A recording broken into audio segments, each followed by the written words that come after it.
A'udhu billahi minash shaitanir rajim. Bismillahir rahmanir rahim. Bẹ̀rẹ̀ ní orúkọ Ọlọ́run ọba, mo wá ẹ̀ṣọ́ ní ọ̀dọ̀ àṣìtáàní, mo bẹ̀rẹ̀ ní orúkọ Ọlọ́run ọba. Ọba àjọkẹ́ ayé, ọba àṣàkẹ́ ọ̀run.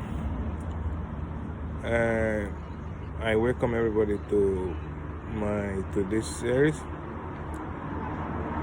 So the topic of discussion will be on marriage in Islam, and this is going to take me at least more than one series. Anyway, more than one series. I can't say the number, but it's going to be more than one, because my idea is to be having this short lecture between 5 maximum 10 minutes. I can have a lecture for 1 or 2 minutes, but it shouldn't be more than 10 minutes. That's the maximum. And the reasoning for this is because of the fact that I've come to realize that we hardly have time to sit down for 1 or 2 hours lecture. So I feel that, okay, doing all this short 5 minutes lecture can be helpful to some of us. We call on Allah to make it easy for us and accept it for us as act of ibadah.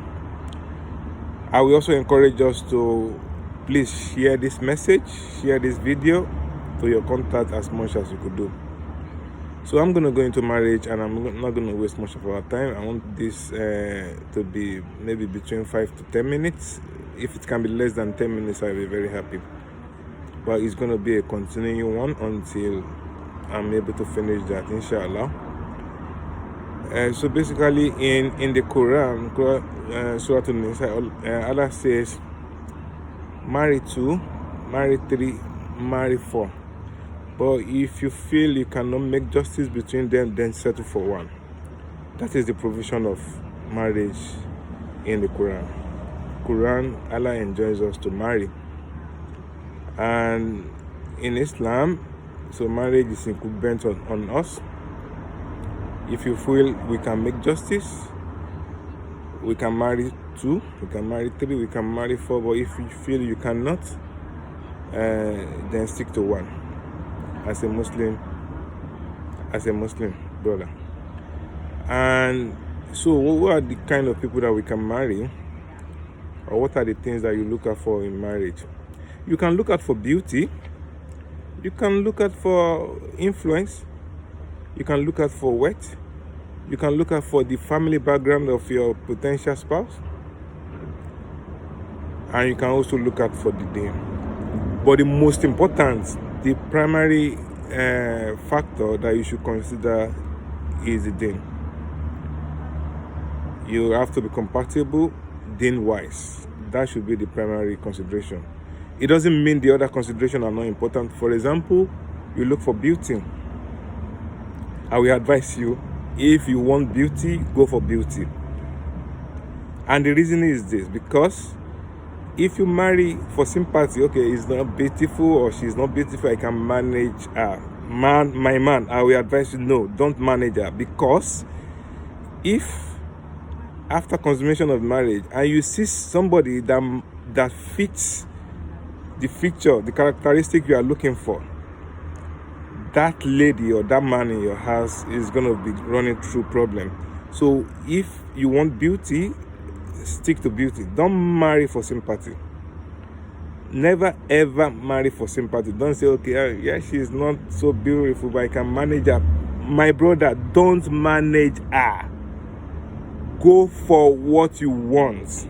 Allah, so the Prophet supported sallallahu alaihi wasallam. Go see what you want. Go for what you want. Don't marry for sympathy, because if you do marry for sympathy, I can tell you the marriage might crash in no distance time. So I will encourage you, go for what you want. This applies to both man and woman. Go for what you want. If you want a tall man or a short man or a tall lady or a black lady, ebony lady, go for what you want. Don't marry for sympathy. But the primary thing is go for the deen. After deen, you can look at those other characteristics.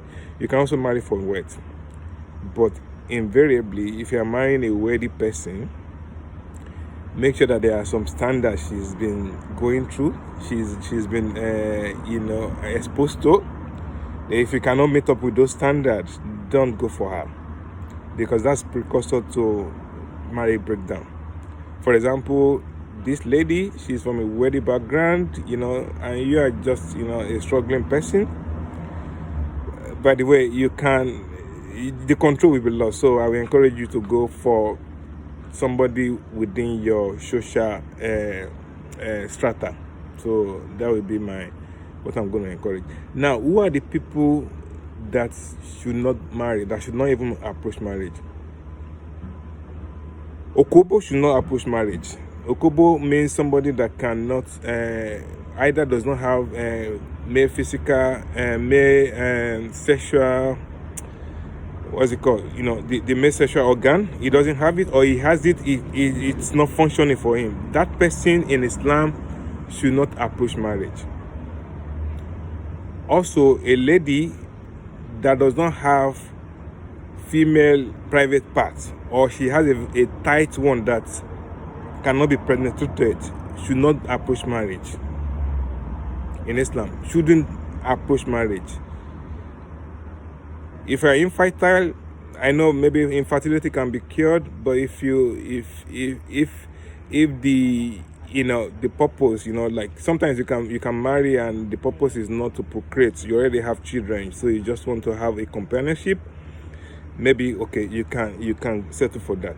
But if the intention is to have kids, then you run away from somebody that is infertile. So hermaphrodite, I need to actually research that, because some hermaphrodite might have a domineering female feature or a male domineering female feature. But to be honest, I'm not going to go into that because I need to do further research on that. But basically, if you don't have, if you're a Okobo or a woman that does not have, shouldn't approach a marriage. So those are the basic one I can remember for the moment. So I'm going to end this first series in this at this stage, and I'm going to continue inshallah with the second series, and it's going to continue from that, taking on board what are the processes that needs to be adopted before we go into this marriage. So may Almighty Allah accept this for me as Uja, and may He accept it for you as well, and make it beneficial to you as well. May Almighty Allah put barakah in all our effort. Please, I encourage you, please share this to your contact. You never know who it might be helpful to. You never know, so just share it. I encourage us to share it. And you can also share my other videos. Assalamu alaikum warahmatullahi wabarakatuh.